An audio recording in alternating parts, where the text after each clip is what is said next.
Hello दोस्तों, तो कैसे हैं आप सभी लोग। जी हाँ दोस्तों, आज के इस वीडियो में हम लोग जानने वाले हैं स्नेल का नियम। देखिए, यह जो है यह प्रकाश के अपवर्तन का जो नियम होता है ना, तो प्रकाश के अपवर्तन के दूसरे नियम को ही हम लोग स्नेल का नियम कहते हैं। लेकिन यह क्वेश्चन जो है क्या करता है, कभी कभी आपसे अलग से पूछ देता है कि स्नेल का नियम से आप क्या समझते हैं, या स्नेल का नियम किसे कहते हैं। यह क्वेश्चन जो है यह आपसे कभी कभी अलग से ही पूछ देता है। तो जब अलग से पूछे कि स्नेल का नियम क्या है या स्नेल के नियम से आप क्या समझते हैं, तो यह जवाब देकर आप 2 नंबर प्राप्त कर सकते हैं। तो वहाँ पे आप प्रकाश के अपवर्तन का दूसरा नियम तो लिखने नहीं जाएंगे। अब क्वेश्चन जिस प्रकार से पूछ रहा है आपको उस प्रकार से आंसर देना होगा। तो यदि इस प्रकार से क्वेश्चन है कि स्नेल का नियम किसे कहते हैं या स्नेल का नियम क्या है या स्नेल के नियम से आप क्या समझते हैं, तो आप क्या जवाब देंगे, चलिए जानते हैं। तो देखिए, स्नेल का नियम क्या है।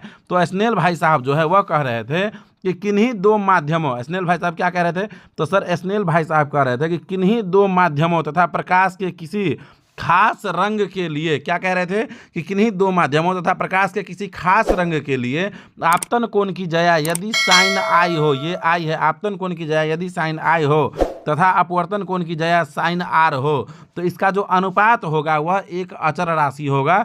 इसी नियम को हम लोग स्नेल का नियम कहते हैं। तो आप क्या याद रखेंगे कि स्नेल का नियम क्या है, तो किन्हीं दो माध्यमों तथा प्रकाश के किसी खास रंग के लिए आपतन कोण की जया साइन आय तथा अपवर्तन कोण की जया साइन आर का अनुपात जो है वह एक अचर राशि होता है। और इसी को हम लोग जो है, इसी नियम को जो है हम लोग क्या कहते हैं, स्नेल का नियम कहते हैं। तो आप क्या याद रखेंगे कि इसी नियम को हम लोग स्नेल का नियम कहते हैं या स्नेल का नियम कहा जाता है। यहाँ पे देखिए, यहाँ पे आप जो सूत्र देख सकते हैं, देखिए यहाँ पे सूत्र है कि स्नेल का नियम यानी कि म्यू बराबर जो है क्या है यहाँ पे कि साइन आई बट्टे साइन आर है। स्नेल का नियम हो जाएगा साइन आई बट्टे साइन आर हो जाएगा, ठीक है ना। तो ये आप लिख सकते हैं। आपके यदि बोर्ड एग्जाम में यह क्वेश्चन आए कि स्नेल का नियम से आप क्या समझते हैं, तो और ये नहीं तो आपको यदि प्रकाश के अपवर्तन का दूसरा नियम याद है तो फिर यह याद करने का जरूरत ही नहीं है, आपको ऐसे ही याद हो जाएगा स्नेल का नियम, क्योंकि प्रकाश के अपवर्तन का दूसरा नियम ही स्नेल का नियम है। तो कमेंट करके आप हमें बताइए कि आपको ये वीडियो कैसा लगा है। वीडियो अच्छा लगा है तो वीडियो को लाइक करके चैनल को सब्सक्राइब कर लीजिए।